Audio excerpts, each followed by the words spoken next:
من بدنيا أن رسول الله صلى الله عليه وسلم قال لو أن لابن آدم واديا من ذهب أحب أن يكون له واديان. Nabii sallallahu alaihi wasallam anaongelea kawaida ya mwanadamu. Laiti mwanadamu atakuwa na bonde ya nini? Ya dhahabu.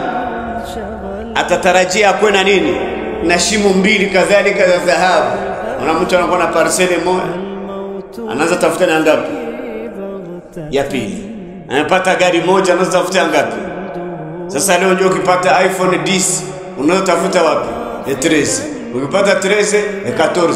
Wakati zote ile WhatsApp ya mule, njoo WhatsApp tu ya huko, ile njoo yuko unatafuta tu hiyo. Kinye kinakusumbua ni ile 10, 13, 14. Watu wamepiga picha, wale wa staferi, njoo ya mobile. Lakini yani tushghilu balaka bihadha iPhone 10, iPhone 15, iPhone 17 na halu majarra.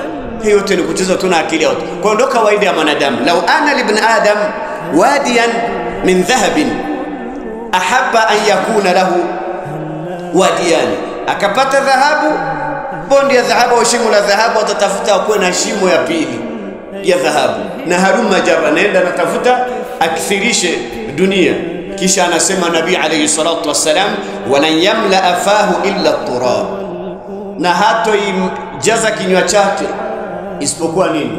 Udongo. Sasa unaingia kaburini. Walan yamla afahu illa turab. Anataka kuwe na mbili, anataka kuwe na tatu, anataka kuwe na nne, anakusanya. Baadaye ukishakusanya inakuwa nini? Mulku Kisra tughni anhu kisratun, kama yaqul Ibn Wardi rahimahullah. Kwa hiyo ndio kawaida ya mwanadamu.